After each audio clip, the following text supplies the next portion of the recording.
My parents tried to break into my apartment with a crowbar after I kicked them out. When I opened the door, what they saw in my hands made them scream. "Break down the door. This is our daughter's apartment." The pounding rattled the hinges, each blow like a hammer against my skull. I stood on the other side, barefoot on the cold hardwood, dawn bleeding through my windows like an open wound. When I finally twisted the deadbolt and pulled the door open, their faces went slack. Mom still gripped the crowbar. Dad's expression twisted between fury and shock. And my sister Brooke, of course, stood behind them wearing that practiced look of concern she'd perfected over the years. What I held in my hands made them all stumble backward. It wasn't a weapon. It was a manila folder. Thick. Official. The words property deed stamped across the top in bold letters. Beneath it, bank statements fanned out like playing cards. Mortgage receipts. Payment confirmations. Every single page bore the same name.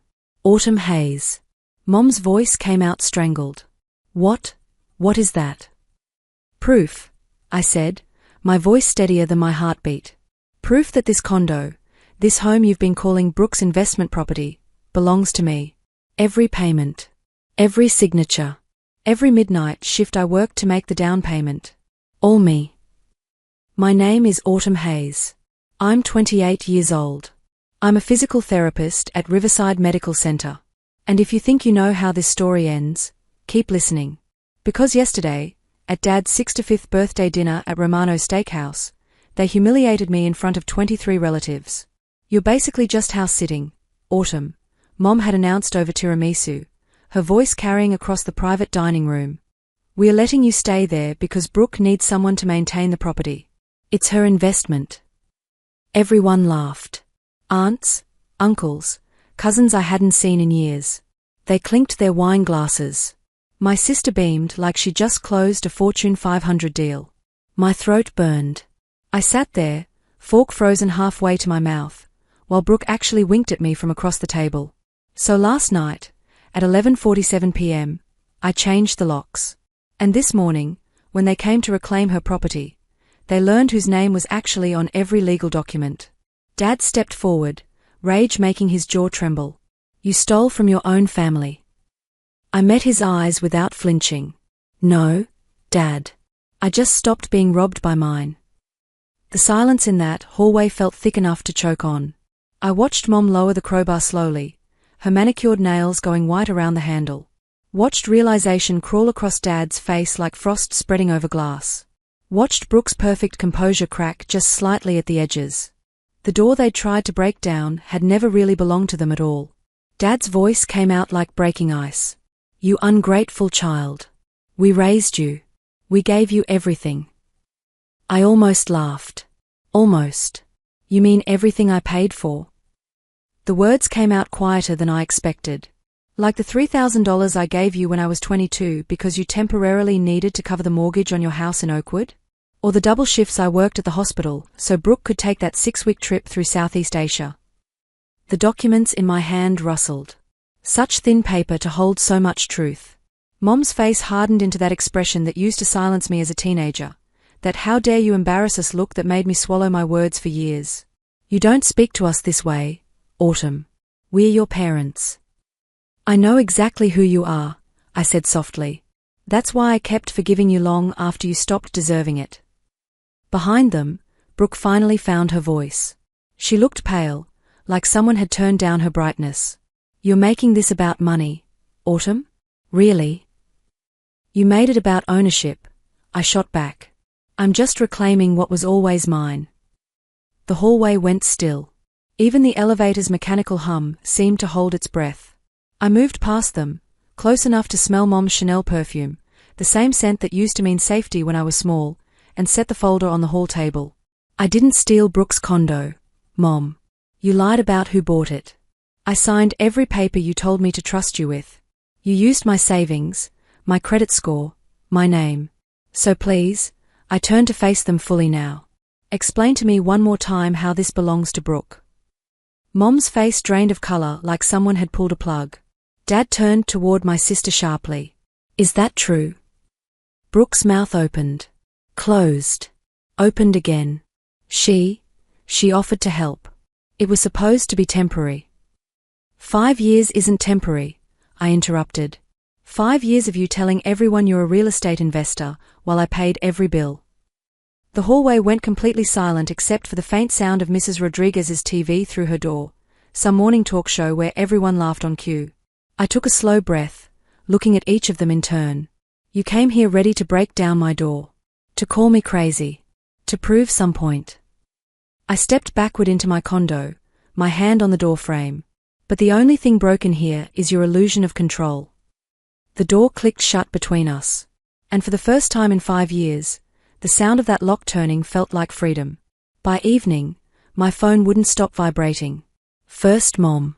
Then Brooke. Then numbers I didn't recognize, relatives crawling out of the woodwork, cousins who'd ignored my birthday for 3 years straight. Apparently word traveled fast when the family pushover finally stopped being their ATM. The first voicemail was Mom's voice, high and wavering like a violin string about to snap. Autumn, honey, we didn't mean to upset you. You've always been so sensitive. Please come by tomorrow so we can talk before this gets out of hand. The second message came through colder. Dad's voice like polished steel. Return those property documents before we involve attorneys. This is your final warning. The third one was Brooke. You think this makes you the hero of your own little story? You're going to regret making us look bad. I poured myself a glass of wine, nothing fancy, just the $10 Pinot Grigio from Target, and set my phone face down on the counter. The quiet hummed with a new kind of power. My condo felt different now. Lighter somehow. No one barging in to borrow my laptop. No impromptu family meetings where I got volunteered to cover someone's car payment. No Brooke rearranging my furniture because she had a vision for the space. Just the low hum of the refrigerator. The tick of the wall clock. The slow, steady rhythm of my own heartbeat finally calming down. I wandered to the window and looked out at Denver's lights bleeding into the twilight. The mountains were just dark shapes against a purple sky. For years, I'd thought peace came after earning forgiveness, after being good enough, quiet enough, generous enough that people finally stopped asking for more. But now I understood something different. Peace comes after you stop performing. There was a knock at the door. Through the peephole, I saw Cameron, my neighbor from 4B. He held a pizza box and wore his usual faded Broncos hoodie. I opened the door. Hey. You okay?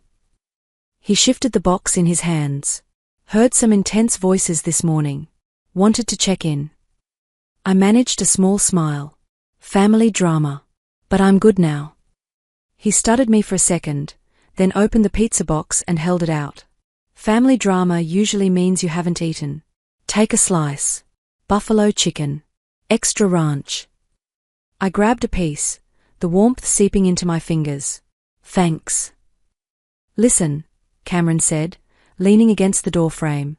I don't know what happened, but whatever it was, don't let them guilt you back into chaos. People who really love you don't keep score. Something in my chest loosened. I won't. I promise. After he left, I leaned against the closed door and whispered to the empty room, I'm done being everyone's backup plan. Outside, thunder rolled across the mountains, deep and distant. Tomorrow, I'd go to the credit union and make sure every document was filed properly, every loose end tied up. Tonight, I'd sleep with both locks secured. Not because I was scared of what could get in, but because I was finally protecting what I'd built. The next morning felt cleaner somehow, like the storm had washed away more than just dust. I made coffee, scrolled through my banking app, and smiled when I saw the confirmation email. Property title fully registered, Autumn M. Hayes. No co-signers. No parental guarantees. Just my name. 10 minutes later, someone knocked. Mom stood in the hallway wearing yesterday's makeup. Her mascara had run and dried in tiny black rivers down her cheeks. You're tearing this family apart. I'm setting boundaries, I replied calmly. There's a difference. She tried to step inside. I didn't move. Autumn, we made sacrifices too. You just don't remember. I remember plenty. My voice came out firmer than I expected. I remember working doubles at the hospital so Brooke could take that marketing course in San Francisco. I remember you asking me to stay quiet about paying your Nordstrom bill so Dad wouldn't get upset. I remember covering your car insurance for 8 months because you were between opportunities. Want me to keep going? Her expression twisted, half guilt, half fury. You've always been dramatic. This attitude is going to destroy you. You mean destroy your access to me? She looked at the floor. For just a second, I almost softened, almost reached out. Then she whispered, Brooke's startup is failing. She needs to sell this place to stay afloat. The least you could do is transfer the deed to her name. You don't even need this much space. And there it was. The real reason. Mom, I said slowly, you taught me one important lesson.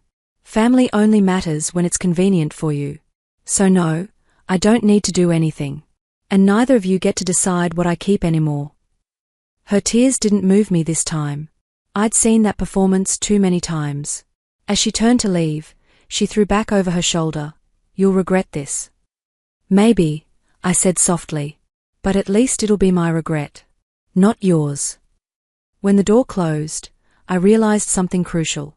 Freedom doesn't always feel triumphant. Sometimes it just feels quiet. Solid. Earned. By Wednesday, the quiet started cracking. Not from guilt, but from the ripple effects of truth. Brooke had taken to Instagram, posting vague quotes over sunset photos. Family snakes bite the deepest. When blood betrays blood.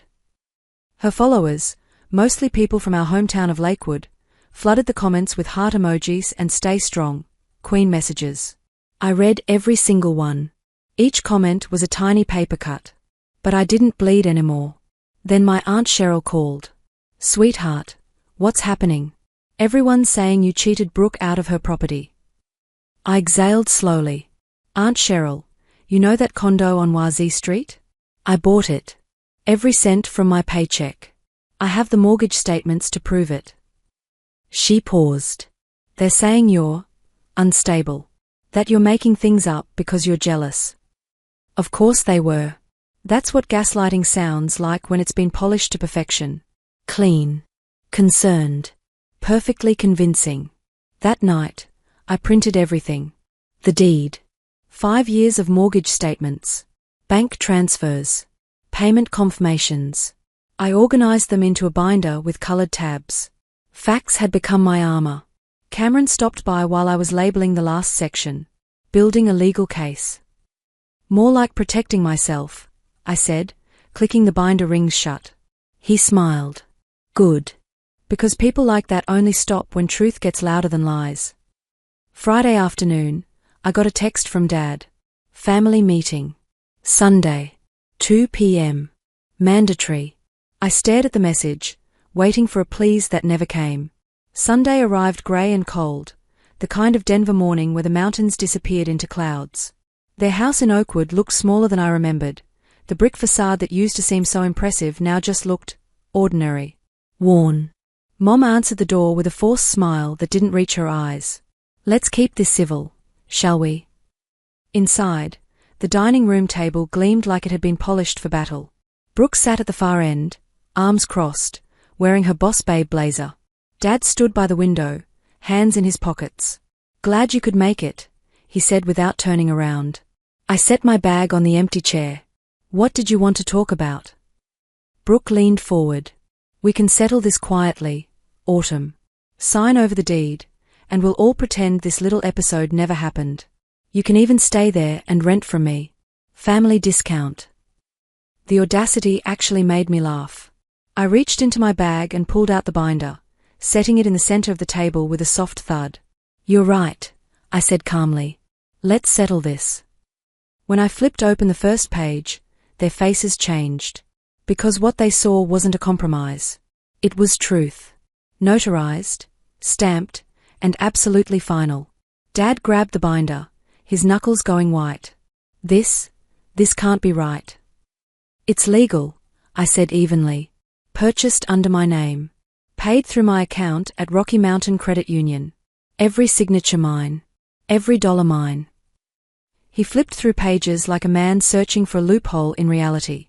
Mom sat frozen, eyes darting between me and Brooke like a trapped animal looking for an exit. You tricked us, she whispered. No, I replied. You underestimated me. Brooke slammed her hand on the table. You think some papers make you better than us? I met her glare without flinching. No. Just protected. She scoffed. You've always been jealous of me. I smiled faintly. Jealous of what, exactly? The debt? The failed business ventures? The Instagram facade? Her jaw clenched. You've ruined everything. Now everyone's talking about how you turned on your own family. I leaned forward, my voice soft but cutting. I didn't turn on anyone. I just stopped being your safety net. Mom suddenly stood, her voice trembling. Autumn, please. We can't afford to lose that property. Brooke's company needs collateral for a loan. If she doesn't get funding in the next 60 days. And there it was again. The emergency. The crisis. The reason I needed to sacrifice. Something inside me went perfectly, completely calm. That's not my problem anymore. Dad rose too, veins pulsing at his temples. You're selfish. After everything we've done for you. I looked him straight in the eyes. For 10 years, I gave. I paid. I covered. I forgave. You called it love. It was survival. My voice didn't shake. I'm done surviving. The silence that followed was suffocating. Brooke broke it with a bitter laugh. You'll regret this. You're nothing without us. I gathered my binder, stood up, and said quietly, then it's a good thing I finally found out who I am. I walked out. Didn't look back at their shocked faces. Didn't pause when Mom called my name. Their house, their judgment, their noise, all of it shrank in my rearview mirror as I drove away. For the first time in my life, the road ahead belonged entirely to me. The following week, the fallout spread fast. Brooke's loan application got denied. Apparently, the bank verified property ownership before approval. When they found out she'd been claiming an asset she didn't own, they flagged her file. Mom sent a long text full of Bible verses about forgiveness and honoring thy parents. Dad's response was simpler. You made your point. Now fix this. Fix this. That was their family motto, wasn't it? Break something, then hand it to me to repair. At the coffee shop on Tuesday, I caught my reflection in the glass door. Eyes clearer. Shoulders straighter. Someone I barely recognized but was starting to like. Cameron slid into the booth across from me with 2 mugs. You look different. Lighter, maybe, I said. Turns out freedom has a specific weight. Or lack of one. That evening, I sat at my desk staring at an email from the Colorado Small Business Alliance. They wanted me to speak at their conference about work-life balance in healthcare. Apparently my story, the physical therapist who built a life while everyone told her she was wasting time, had resonated with their members. I almost cried. For years, I'd been defined by other people's emergencies. Their needs. Their crises. Now an opportunity had found me because of my work. My actual work. I hit accept before I could overthink it. The next morning, I posted something on Instagram. Just one line. When peace feels like rebellion, you were never really free to begin with. By noon, the family group chat exploded again. Mom accused me of airing dirty laundry. Brooke posted a response story with more sunset quotes. I muted the thread and went back to sketching treatment plans for my patients. Cameron came by that evening with cupcakes from the bakery on Larimer Street. Celebration food, he grinned. For the woman who finally chose herself. We sat by the window, the city lights reflecting in the glass. Do you ever miss them? He asked softly. I thought about it for a long time. I miss who I hoped they could be. Outside, rain tapped against the window, steady, sure, like the sound of something washing clean. 6 weeks later, I stood on a small stage at the Denver Convention Center, my hands trembling. Not from fear. From disbelief. The Small Business Alliance had chosen my presentation, Sustainable Boundaries in High-Stress Careers, as their featured keynote. My slides showed late-night study sessions, hospital breaks, moments stolen from exhaustion to build something that was mine. When I finished, the audience applauded. The sound felt surreal. Validation without strings attached. Afterward, a woman from the Healthcare Commission shook my hand. Your story resonated with so many people. We'd like you to mentor our next cohort. I smiled, feeling something rise in my chest that I hadn't felt since childhood. Pride without apology. That night, driving home through Denver's glow, windows down, music low, I felt complete. As I pulled into my parking spot, a familiar car idled by the curb. My parents got out. Their faces looked smaller somehow. Softer. Mom's voice cracked. We just wanted to see you. We heard about your speech. Dad looked at the ground. You did good, Autumn. For a second, I searched their eyes for sincerity.